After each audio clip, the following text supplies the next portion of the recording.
You're listening to the Future Tech Podcast with Richard Jacobs. Future technologies such as artificial intelligence, stem cells, 3D printing, gene editing, Bitcoin, blockchain, the microbiome, quantum computing, virtual reality, and exploring space are much closer than you might think. In fact, many early versions of these technologies are in play right now, and the companies that are using these technologies are the focus of this podcast. My goal for you, the listener, is to learn from these podcasts. You may very well learn something that may change the course of your life for the better, steer you towards a new career, or give you insight into addressing a thorny medical problem. Remember, this podcast and its content is informational in nature only. No medical, tax, legal, financial, or psychological advice is being given. If you've enjoyed the podcast, please listen, subscribe, like, and tell your friends about it. Thank you.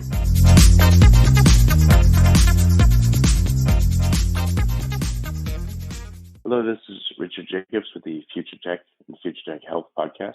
I have Dr. Katharina Lederle. She's a founder and director of sleep services at a place called Somnia, Somnia, in the UK.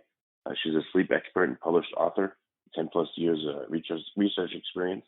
She has a PhD in human sleep and circadian physiology, a master's in biological sciences. So, Katharina, thanks for coming. How are you doing? Good. Thank you for inviting me. Yeah, tell me what drew you to the world of sleep? So what drew me to the world of sleep? I think lots of different things. So I remember when I was really little, first time then sort of thinking about sleep. So I grew up on a farm, really in the middle of nowhere, so to speak, no neighbors, apart from an army base a few miles down. And they fly helicopter. And now, any pilot has to train, and they have to train in the daytime, but also at nighttime. And for me, hearing the sound of helicopters in the middle of the night has always been like a lullaby. So if I was to wake up, and hear the helicopter going above me, I'd be like, oh yeah, I'm safe, I'm fine, roll over and fall asleep again. And, and be happy, hunky-dory the next morning. My dad, however, for him, it's an entirely different story. And he is someone who's naturally very chirpy, very funny person, great dad. But after a night of helicopter flying, his sleep would have been, shot into pieces, so to speak. And he'd be so grumpy the next day. And in fact, he actually was grumpy already in the evening because he kind of knew what was coming. And back then, like I said, as a little girl, I was wondering, how different the experience for both of us is around sleep. Like for me, it's great, and for him it isn't, and how it affects our mood. And then, though, it took me quite some time to actually get into the sleep field. I first did a little bit around chronobiology with wild horses, and sort of the timing system there.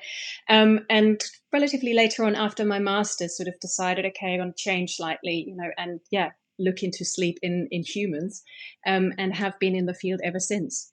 Interesting. So what's to know about circadian rhythms besides, the basics that, everyone's on this 24-hour cycle because of the Earth, and we have different chronotypes, night owls and larks. I mean, I've spoken to several sleep people about this, but going deeper, what's the important stuff that you've learned about it? So the important thing here is that it is not exactly 24 hours for most people, but again, not all. It's a little bit longer, and it's somewhat different for each one of us, and it can also change as we grow up. And you mentioned chronotypes, so that the concept sort of whether you go to bed early, you're a lark, or go to bed late if you're an owl, and then everyone is in between. It follows a nice bell-shaped curve.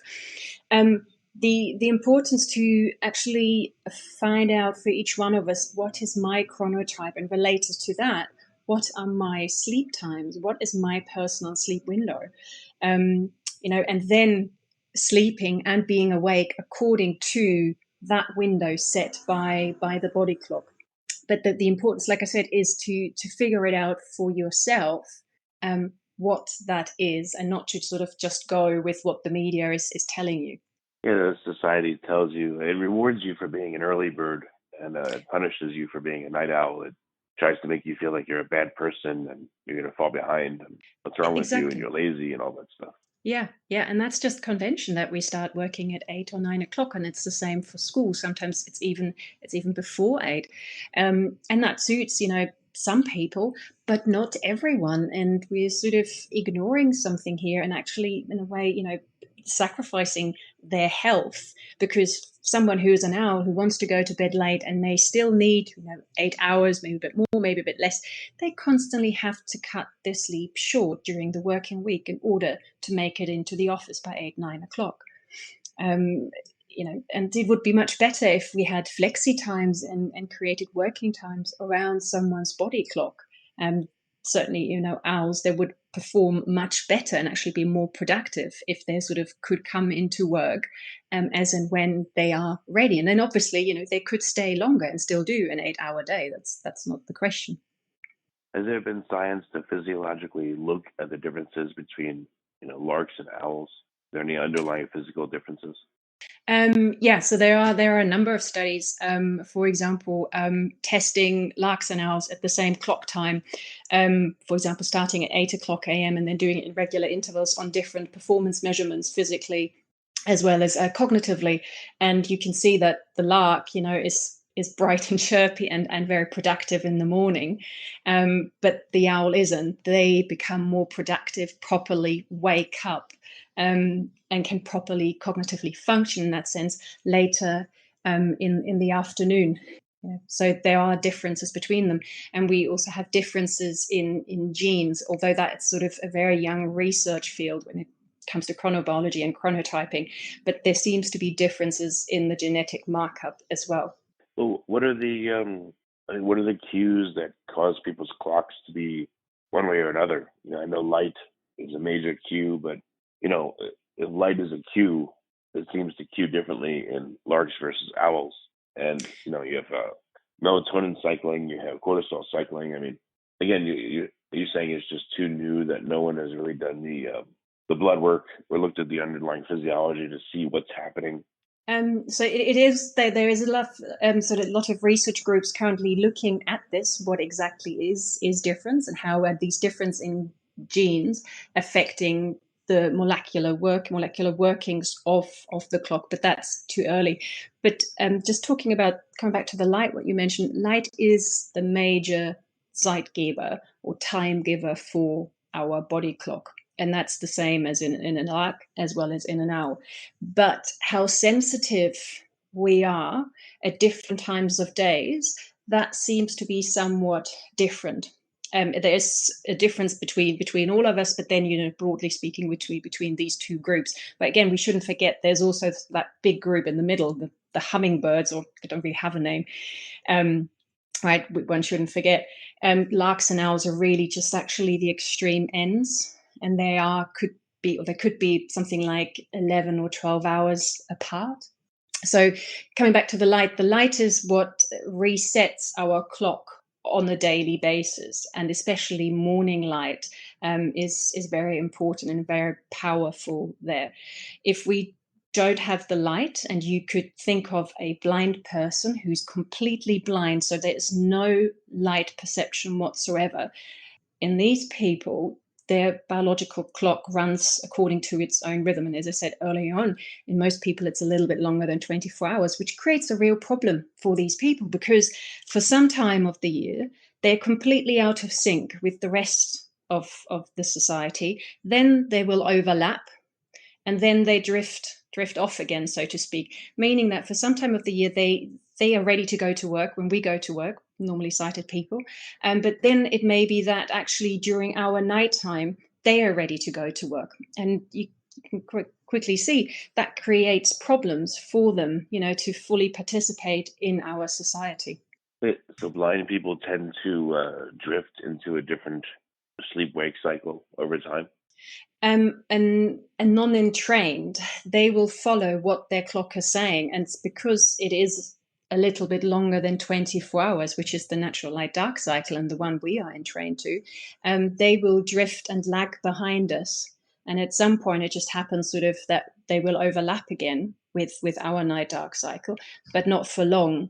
And then they will drift behind, lag behind again, because they don't get that synchronizing light signal that we all need each day. I mean, they still have eyes.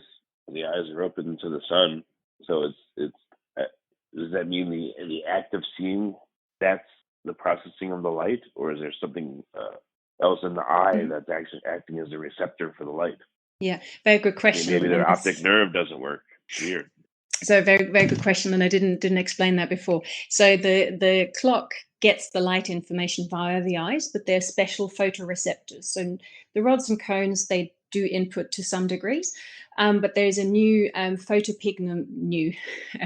relatively new photopigment called melanopsin, and that detects light levels in that sense. You can't see with it, so there's no visual that comes from it. It simply detects light levels.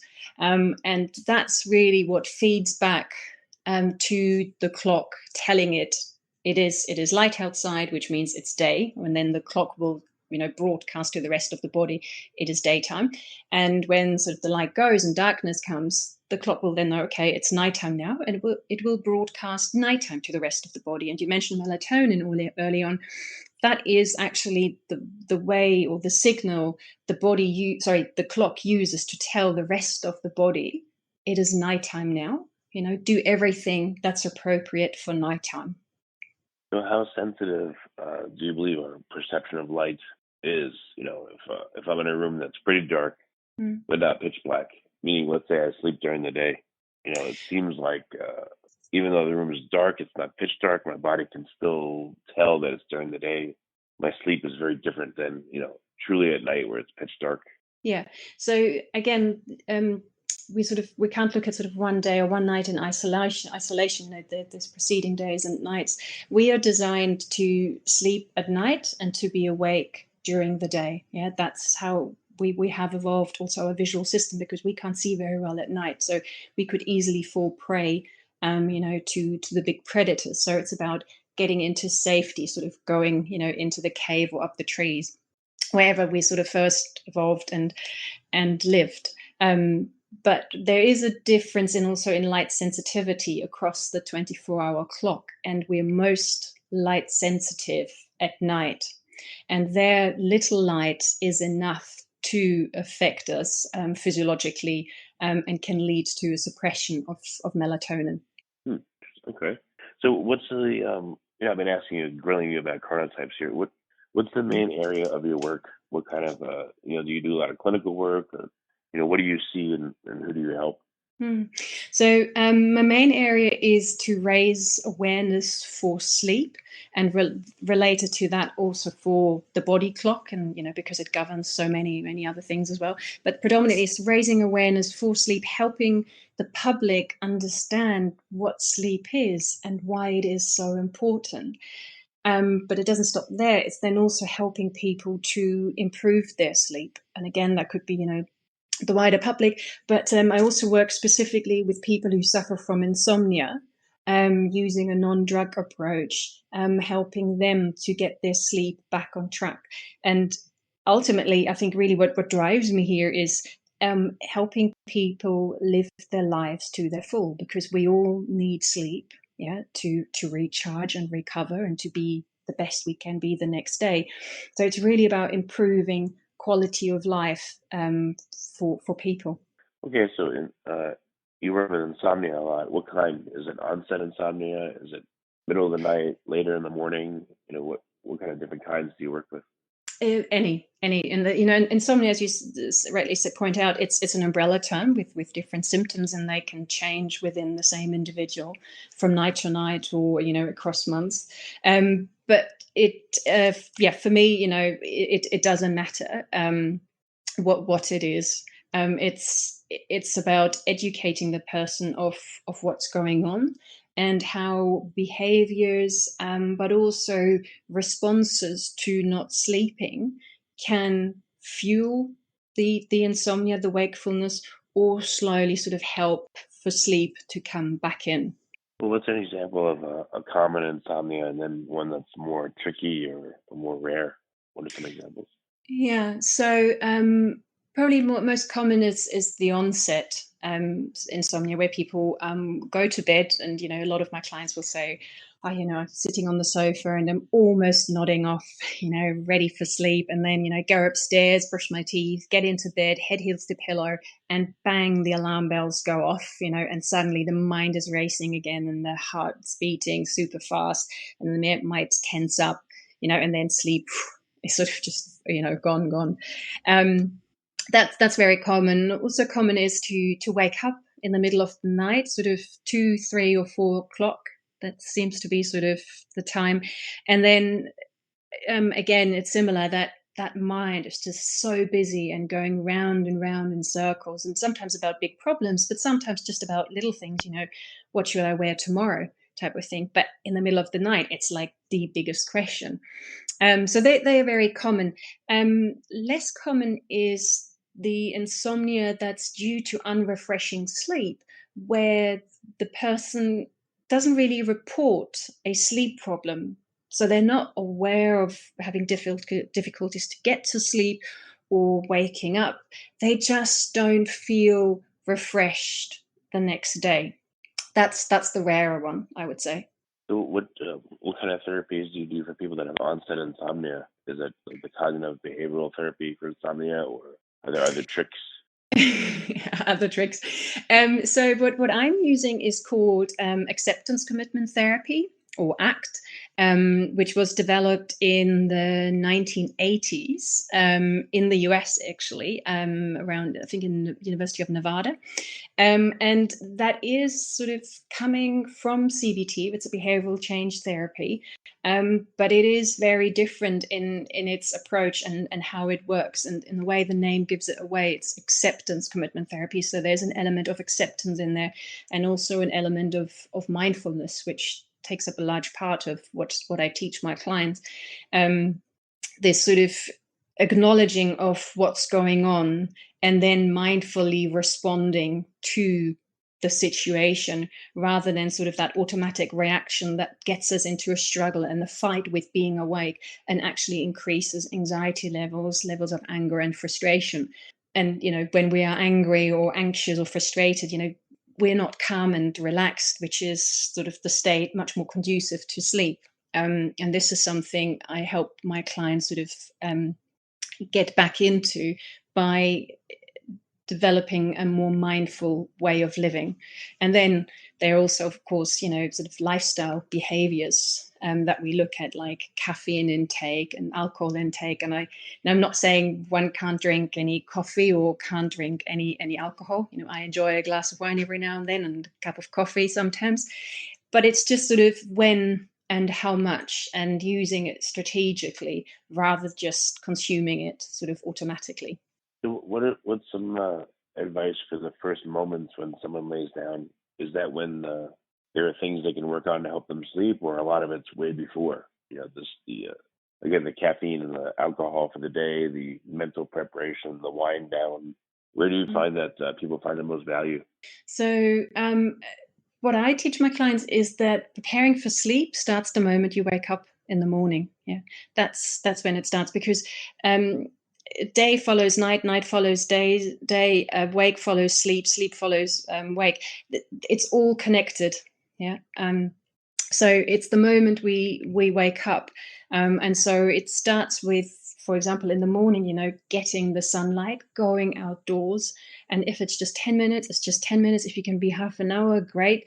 But getting some time, spending some time outdoors, then throughout the day, again, it's about seeking some light. If you can get a desk by the window, great. Again, if you can go out for lunch, fantastic. Then looking also at sort of exercise levels, making sure that you don't just sit all day, but there's some sort of exercise, and even if it's sort of just standing up, working at a standing desk, if you can incorporate a gym or run, that's fantastic. Caffeine, like I said, it's absolutely fine to consume, a couple of cups of coffee, depending how sensitive you are, of course, but then cutting it out by sort of the mid-afternoon. And for alcohol, little is better, and also the earlier you consume it is better. And I wouldn't say, drink every day, I would say, sort of pick your moments, because alcohol can affect sleep, and it doesn't need to be much that we drink in order for it to have an impact on our sleep quality. And then there's also food. And everyone talks about healthy diet, and that's certainly important, but there's also more and more research showing that it is when we eat that is impacting on our health and our well-being, and therefore also on our sleep. And there's some exciting research by Professor Sachin Panda, I hope I said the name correctly, from the States, who's also published a book. And he's showing that it's better to sort of restrict your eating window to something like maybe 10 hours. If you can do 8, I think is even better. But something like 12 or 10 hours, and have your last meal earlier on in the evening, or late afternoon, rather than later in the evening. Yeah, what happens? I mean, when it is too close to bed to eat a meal, and I would think small goes down a lot better than large, so you don't have reflux and throw up in your sleep or try to digest in your sleep. But what's any specific recommendations you have there? So how much time to leave between your dinner and going to bed? Hello? Sorry, I lost you for a sec. Yeah, time. Sorry, we'll fix that. Yeah, how much time before you sleep should you leave and stop eating, and size of the meal, anything to eat or not eat, those two things. Okay, right. What are some recommendations? Yeah. So I would say leave, something like 3 hours. But again, there will be more research where we can sort of refine the recommendations here. But yeah, I would sort of go for the sort of leave 3 hours, and then a lighter meal is certainly better, because the body and the stomach, they are slowly shutting down towards the end of the day, because from an evolutionary perspective, we wouldn't sort of have things to eat after the sun set. There were no refrigerators, nothing like that when humans first evolved. So everything is shutting down there. So eating your main meal earlier in the day, maybe around lunchtime, is potentially better than having that main meal late in the evening. So I would go for lighter things. Certainly, that you're not hungry. Don't want you to starve, because if you're hungry in the middle of the night, that can then again disturb your sleep. So do make sure that you get the sense of fullness. But it's about choosing things that might be that not so heavy, and also it might be helpful to eat sort of something with slow releasing carbohydrates, where you slowly and have this slow, steady energy supply across the evening and into the night. What happens if you get hungry before bed? Let's say it's been almost 3 hours and you're ready to go to bed, and you think, "Oh no, I forgot. Now I'm hungry." What could you do? Yeah. What's the strategy? So what I've heard Dr. Sachin talk about is that when you first start to sort of restrict and shorten your eating window, that can be sort of a bit of adjustment period, and sort of that hunger pang that can come. I think what one can eat then is maybe something like a cracker, or something like maybe with protein, or a bit of sort of muesli, that type of stuff, that sort of, well, like I said, it sort of gives you some energy, but it's then sort of slow release. What are some of the I guess the main complaints people have that come to see you? Is it just that they have insomnia, or is it that their sleep is disturbed in some other way? I mean, if you were to silo the different things that people complain to you about, what are some of the major ones? Mm-hmm. So predominantly it's insomnia, really. That's sort of the service that I provide, and there I can see people who've had insomnia maybe 4 months or 3 months, and I also see people who've had insomnia for 30 years. So there's a huge sort of span, but predominantly it's people who have had insomnia for longer than a year, who come and see me, and their life is sometimes severely impacted upon by their lack of sleep, and how they go about their day. And then I sometimes also see people with delayed sleep phase syndrome. So that is, we were talking about larks and owls. So these are extreme owls who want to go to bed really, really late at night, more like sort of 3, 4, 5 o'clock in the morning. And then, sort of still want to sleep, like I said, they're 8 hours. And that is obviously, a severe clash with how society works. And so sometimes, I see people with that as well, sometimes teenagers with delayed sleep phase syndrome. Well, do you run into people with delayed sleep phase syndrome that sleep 8 hours and they're fine? They're somehow able to do it?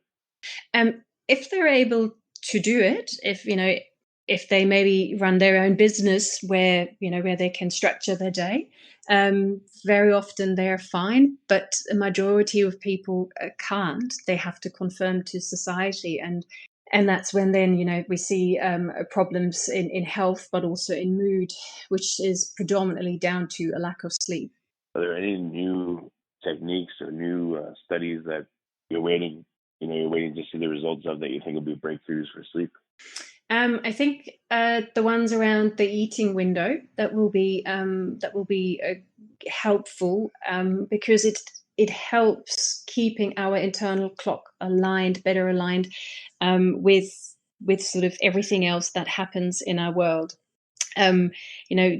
We're learning more and more that the gut, the microbiome, is immensely important for our health and well-being, but also for our mood, and that there is probably some sort of relationship between the microbiome also impacting on the clock, on circadian rhythms, and vice versa. So anything around that, I think, will be very helpful.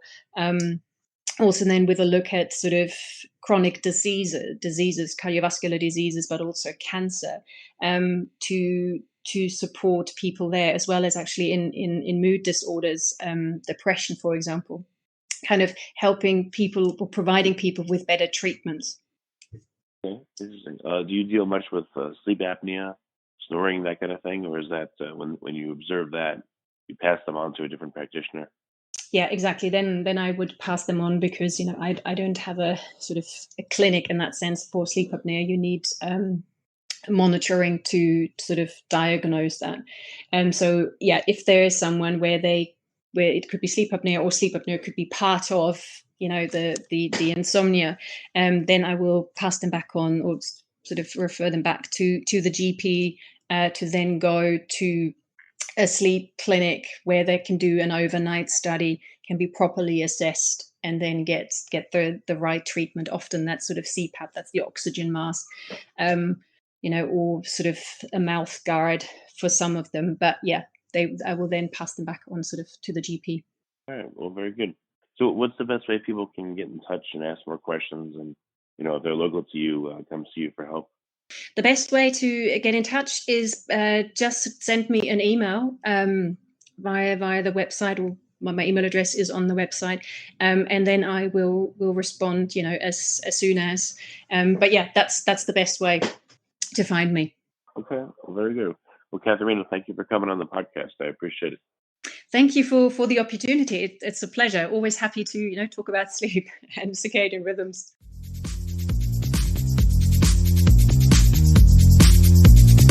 You're listening to the Future Tech Podcast with Richard Jacobs. Future technologies such as artificial intelligence, stem cells, 3D printing, gene editing, Bitcoin, blockchain, the microbiome, quantum computing, virtual reality, and exploring space are much closer than you might think. In fact, many early versions of these technologies are in play right now, and the companies that are using these technologies are the focus of this podcast. My goal for you, the listener, is to learn from these podcasts. You may very well learn something that may change the course of your life for the better, steer you towards a new career, or give you insight into addressing a thorny medical problem. Remember, this podcast and its content is informational in nature only. No medical, tax, legal, financial, or psychological advice is being given. If you've enjoyed the podcast, please listen, subscribe, like, and tell your friends about it. Thank you.